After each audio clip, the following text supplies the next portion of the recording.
ለዚህ እኮ ነው መመካቴ ሚካኤል አባቴ ጋሻ ክብሬ ነው ማለቴ ሚካኤል አባቴ ጎኔ ቆመ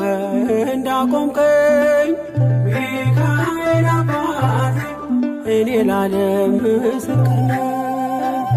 ልጁ ነኝ የሚካኤል ልጁ በቤቱ ያደኩኝ በደጁ